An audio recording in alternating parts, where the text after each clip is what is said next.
So the time is short, making the most of our time. What do we mean by that? Well, when we're talking about time is short, life is short. I don't think we realize that, in the moments that we're living,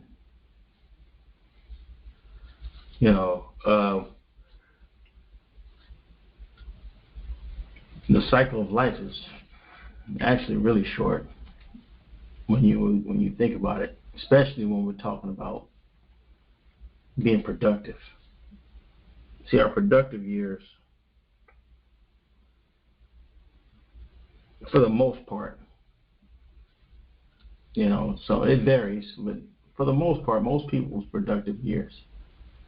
I mean, there are exceptions to the rule where people become productive later on in life, but that's not the norm. But most of our productive years are usually from our 20s to up until about 60. You can maybe get into your 60s if the Lord allows it. See?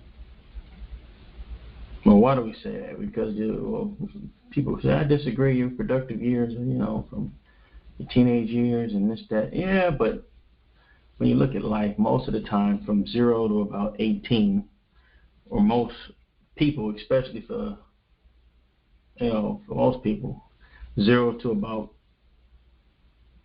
25 is our learning years. Those are the years we usually are learning or trying to learn or trying to get in.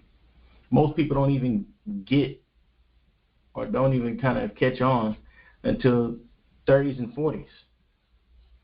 So that's why we kind of just gauge the productive years in life, usually from like the 20s to like the 60s, just to kind of give a range. And, from 0 to 18, most of us are staying at home with our parents or even beyond that. So when we talk about life is short, it goes by in a flash.